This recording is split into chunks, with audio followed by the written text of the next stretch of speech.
ஆமாம், அவருக்கு முக்கியமான காரணம் அவர்.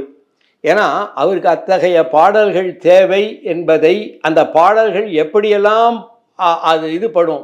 எம்ஜிஆருக்கு நான் யாருக்கும் இல்லாத அவர்கிட்ட ஒன்று இருந்தது.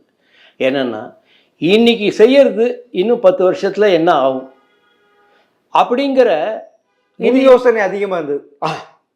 ஏதோ ஒரு முன் யோசனை அவர்கிட்ட ஆழமாக, அது அவருக்குள்ளேயே, அது அவர் எந்த இப்போ பானுமதி சொல்லுவாங்க, அவருடைய கைரேகையை நான் பார்த்துட்டு இருப்பேன். அது அலிபாபா 40 திருடர்களையோ அந்த கைரேகையை பார்ப்பேன். அப்போ சொல்லுவேன், நீங்கள் ரொம்ப உயர்ந்த இடத்துக்கு வருவேங்க அப்படின்னு சொல்லுவேன். அப்படின்னு சொல்லிட்டு அவங்க சொன்னாங்க, அவருடைய ஜாதகம் வந்து ஒரு மகாராஜாவுடைய ஜாதகம் மாதிரி இருக்குது.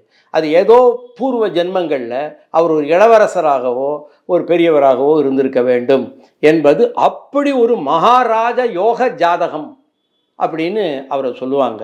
அப்படி இருக்கும் பொழுது அவர் தன்னை ப்ரெசன்ட் பண்ணிக்கும் பொழுது சும்மா திமுகவினுடைய அப்படி பேசுறதில்ல, தனக்கு ஏற்ற மாதிரி தான் அதை ஏற்படுத்திப்பார்.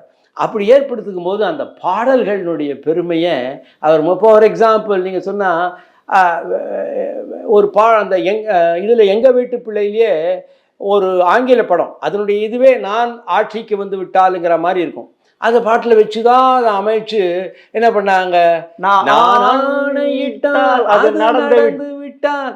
ஆனால் அது சந்தேகத்தோடு சொல்லுது.